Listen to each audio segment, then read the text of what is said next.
नमस्कार दोस्तों, मैं हूं आपका दोस्त आपका होस्ट आरके और आप देख रहे हैं आरके ट्रेडिंग। दोस्तों, तारीख है 29 दिसंबर 2020 और यहाँ पे 30 दिसंबर के बाद जो वीक शुरू होगा यानी नए साल के लिए उसके लिए एक पोजिशनल कॉल भी कह सकते हैं, शॉर्ट टर्म कॉल भी कह सकते हैं। जैसे कि आपको पता है मैं हमेशा देता रहता हूँ short term call, positional call.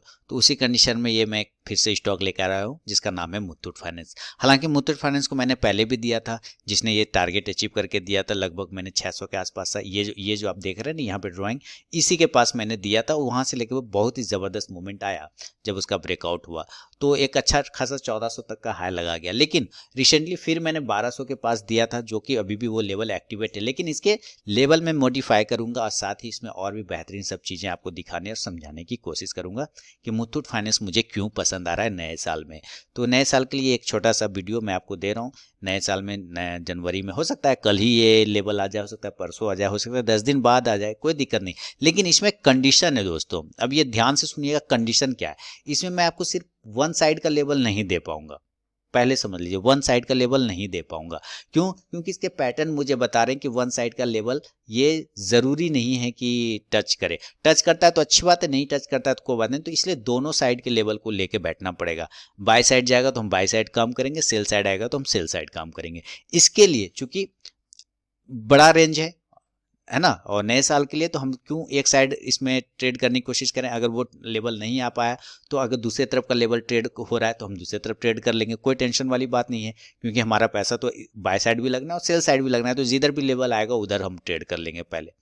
तो ये कैश के लेवल होंगे, और अगर कैश का लेवल वो ब्रेकआउट या ब्रेकडाउन होता है बाय या सेल का, तो फ्यूचर में उस वक्त जो भी प्राइस चल रहा होता है उस वक्त वहीं पे बाइंग या सेलिंग की एंट्री बन जाएगी। ये आपको मैंने बेस समझा दिया। सबसे पहले आप ये देखिए कि ये स्टॉक्स के जो पैटर्न है ना, ये बहुत ही अच्छे तरीके से ये ट्रेड कर रहा है। आप यहाँ पे इसे देख रहे हैं कि इस स्टॉक्स ने, अगर मैं इसकी पूरी डिटेल करूं तो यहाँ पर से इस स्टॉक ने एक इंपॉर्टेंट, इसको कहते हैं ना सप्लाई डिमांड जोन। इसको क्या बोलते हैं? Demand zone. फिर से रिपीट करता हूँ, इसको क्या बोलते हैं? डिमांड जोन बोलते हैं। क्यों डिमांड? क्योंकि आप यहाँ पे देखिए, जब ये जो जोन है, यहाँ पर एक छोटा सा जोन बना है ना, ये जो एक जोन बना है इसको डिमांड जोन बोलते हैं। डिमांड इसलिए कि जब जब भी इसके ऊपर स्टॉक आएगा, जब भी इसके स्टॉक ऊपर आएगा, यहाँ से बाउंस कर जाएगा, डिमांड आ जाएगा तुरंत से, फिर ऊपर भाग जाएगा। ठीक है, तो ये एक डिमांड जोन पे आके यहाँ से बाउंस किया था। तो ये लेवल जो बना था ये डिमांड जोन बना था। मैं थोड़ा सा आपको पूरी समझाने की कोशिश करूंगा ताकि ट्रेड लेते वक्त आपको पूरा कॉन्फिडेंस होना चाहिए। याद रखिए, हमेशा मेरी बकवास आपको भले ही लगे, लेकिन हमेशा किसी भी स्टॉक्स को लेने से पहले उसका रीज़न और उसका विज़न हमेशा क्लियर होना चाहिए। ये मेरा आर और वी का जो मेरा अपना फॉर्मूला है, ये मैं हमेशा इसको बिलीव करता हूँ कि रीज़न और विज़न हमेशा क्लियर रखिए तभी। तो ये एक सब डिमांड जोन है। डिमांड जोन पे जब भी ये स्टॉक आता है, देखिए ये है सप्लाई जोन। ध्यान से सुनिए, ये है सप्लाई जोन, गिर जाता है।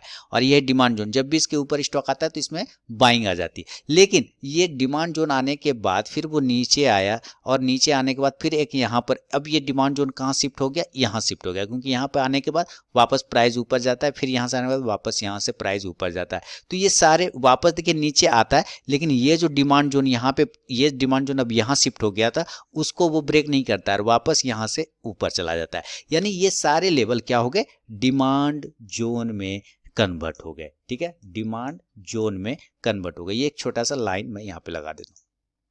तो ये डिमांड जोन यहाँ पे वापस से देखिए, इसी डिमांड जोन को आगे मैं बढ़ाता हूँ तो कितने अच्छे तरीके से डिमांड जोन पे अपने आप को सपोर्ट ले रहा था।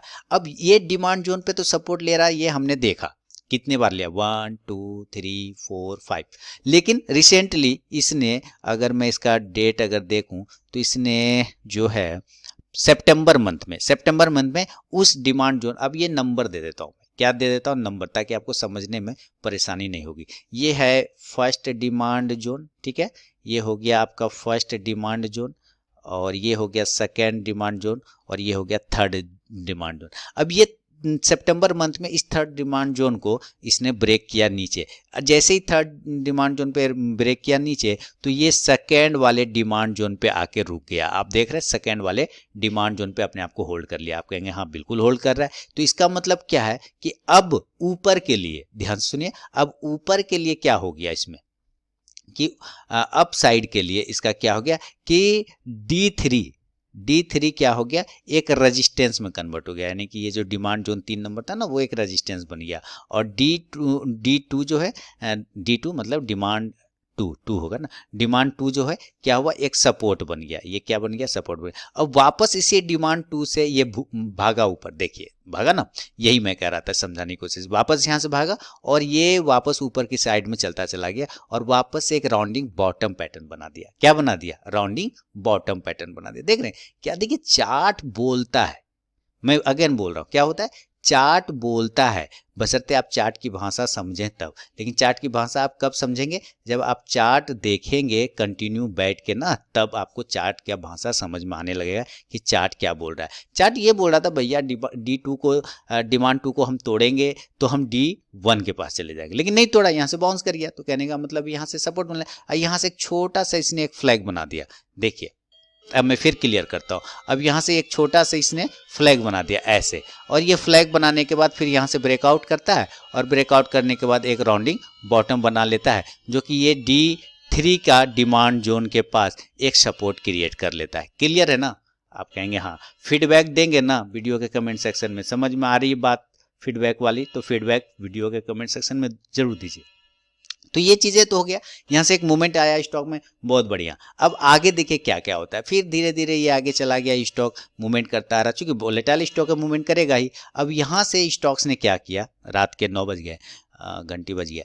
अब यहाँ से स्टॉक्स ने क्या किया, एक राउंडिंग टॉप तो बना लिया आपने यहाँ से देखा, लेकिन जैसे ही इसने राउंडिंग टॉप बनाया, यहाँ से ये वापस बाउंस कर जाता है। अब ध्यान से देखिए, ये ऐसे करके एक बाउंस करता है, इसका मतलब क्या था, एक प्राइस चैनल, पैरेलल चैनल फंसता है। लेकिन अगर आप ध्यान से देखें तो एक राउंडिंग बॉटम को इसने नीचे से कन्वर्ट किया। क्या किया, एक नीचे से राउंडिंग बॉटम को भी कन्वर्ट किया, यानी इधर से राउंडिंग टॉप बनाया और इधर से राउंडिंग बॉटम बनाया, कुछ इस प्रकार से। अब देखिए मैं यहाँ से फिर आपको समझाने की कोशिश करता हूँ, ताकि आप और देखिए मज़ा आएगा। अगर आप रीडिंग देखेंगे, चार्ट रीडिंग ना, तो मज़ा आ जाएगा, बशर्ते आपको उसमें आनंद आना चाहिए, है ना। आनंद के बिना मज़ा नहीं है दादा। चलिए, है ना, आनंद लीजिए चीज़ों को तो मज़ा समझिए। ये देखिए, है ना, इस यही चीज़ बन गया। तो ये जो कर्व वाला हमारा बन गया, एक बार राउंडिंग टॉप, एक बार राउंडिंग बॉटम, ये तो बना। लेकिन इसके साथ साथ क्या क्या बना, आपने फिर मिस कर गए। आप, मैं फिर से समझाता हूँ और क्या क्या मिस हो गया आपसे। अब यहाँ से मैं इसको थोड़ा सा पीछे करता हूँ और इसको फिर समझाता हूँ। अब यहाँ से तो ये, यहाँ से भी आप देखें धीरे धीरे धीरे धीरे स्टॉक ने एक रेजिस्टेंस ले लिया था। इसी रेजिस्टेंस का इसने ब्रेकआउट करके राउंडिंग टॉप का निर्माण किया। यहाँ से बड़ा वाला फ्लैग बनाया या प्राइस चैनल बनाया। इसी कंडीशन में यहाँ से, यहाँ जो फ्लैग का हमारा लास्ट कॉर्नर था उसको उसने सपोर्ट में डेवलप किया और यहीं से ये बाउंस करके ऊपर चला गया। इधर आप देखेंगे तो एक cup with handle pattern rounding top में बना के बैठा हुआ है। आप देखिए कप विथ हैंडल बन गया, यहाँ हैंडल बन गया, यहाँ कप भी बन गया। क्लियर है ना, कितने सारे चीज बनाए इसने, देखा आपने। एक ही पैटर्न में, एक ही स्टॉक में मस्त मस्त चीज बनता है, दिल खुश हो जाता है, गार्डन गार्डन। तो अब हमारे लिए क्या हो गया, लेकिन अभी तो मज़ा ही नहीं आएगा, आपको और भी चीज़ें दिखाऊंगा। देखिए मज़ा लीजिए, चार्ट अपने काम में ना आपको एंजॉय आना चाहिए, मज़ा आना चाहिए, ऐसे नहीं होगा।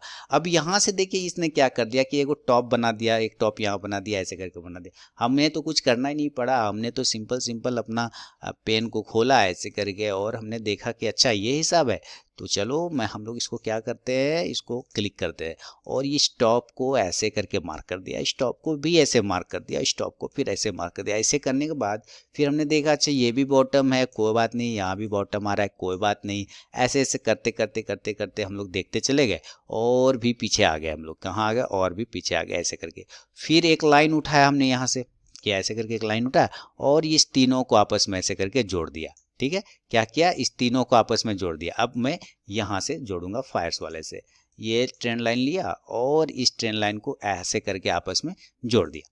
क्लियर ना, देखा अरे ये तो ट्रेंड लाइन का सपोर्ट ले लिया, इसको और पीछे करता हूँ तो और पीछे चला जाता है। अच्छा, उसके बाद क्या देखे कि ऊपर से भी आ रहा है, अच्छा तो लिए लो ऊपर से भी हमने जोड़ दिया। अरे यार ये तो बड़ा ट्रायंगल बन गया हमारा, तो है ना, बड़े टाइम फ्रेम का ट्रायंगल बन गया। देख रहे हैं अप्रैल 2020 से लेके ये अभी करेंट जो 29 दिसंबर है, वहाँ में एक बड़े टाइम साइज का टाइम फ्रेम का ट्रायंगल पैटर्न बना दिया। लेकिन ये भी हमें बहुत कुछ कहता है, बहुत कुछ कहता है ये चार्ट। यहाँ से हमारा ट्रेंड लाइन का सपोर्ट बाउंस, ट्रेंड लाइन का सपोर्ट बड़ा बाउंस, ट्रेंड लाइन का सपोर्ट बाउंस, ट्रेंड लाइन का फिर ऐसे बाउंस किया, फिर ट्रेंड लाइन का रेजिस्टेंस, गिरावट, फिर बाउंस, फिर रेजिस्टेंस, फिर गिरावट, फिर यहाँ से बाउंस, फिर यहाँ से गिरावट, फिर यहाँ से बाउंस। देख रहे हैं ना कितना बार इसी ट्रेंड लाइन का सपोर्ट और रेजिस्टेंस लेते हुए स्टॉक ट्रेड कर रहा है। मजा आ रहा है ना?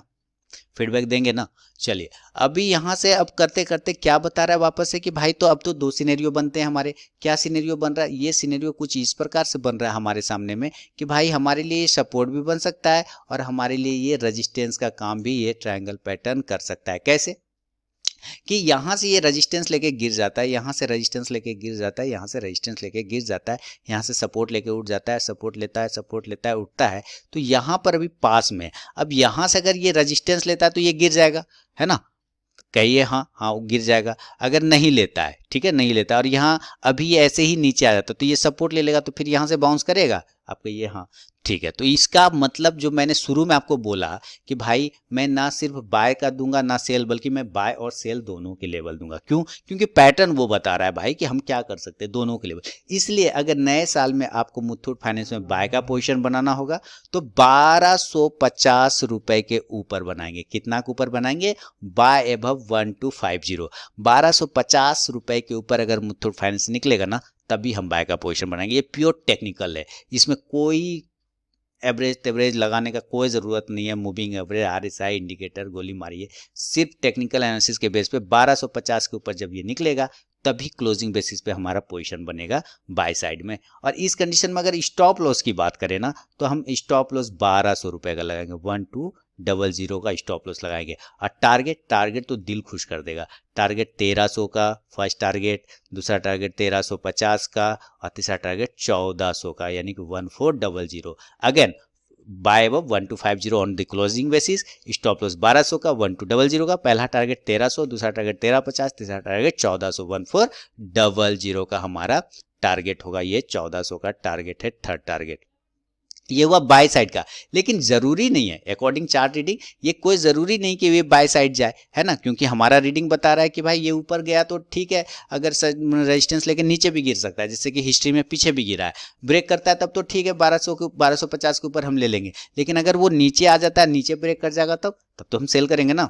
तो हमारा सेल का लेवल भी आएगा। अगर ये ऊपर नहीं जा पाता और नीचे आ जाता है तो हम सेल करेंगे 1155 रुपए के नीचे। समझ गया? उस वक्त फ्यूचर में जो भी प्राइस चल रहा होगा वहीं पे सेलिंग की एंट्री बन जाएगी। जब ये 1155 के नीचे क्लोज करेगा, फ्यूचर में उस वक्त जो भी प्राइस चल रहा होगा वहीं पे सेलिंग की एंट्री बन जाएगी। इस कंडीशन में स्टॉप लॉस लगेगा 1200 का, 1200 का हमारा 1200 का स्टॉप लॉस लगेगा। और इस कंडीशन में सेल साइड का टारगेट जो होगा वो हमारा 1100 का होगा, 1100 1100 पहला टारगेट, दूसरा टारगेट 1050 1050 का। तो ये सिंपली मुथूट फाइनेंस का ये चार्ट रीडिंग के साथ मैंने आपको समझाया। इतना डिटेल में कौन बताएगा? कोई नहीं बताएगा आपको। लेकिन फीडबैक देने में कंजूसी करते हैं आप लोग, ये तो गलत बात है। तो फीडबैक दीजिए, मन लगा के फीडबैक दीजिए, दबाइए अंगूठा, लाइक करिए, शेयर कीजिए, फीडबैक दीजिए।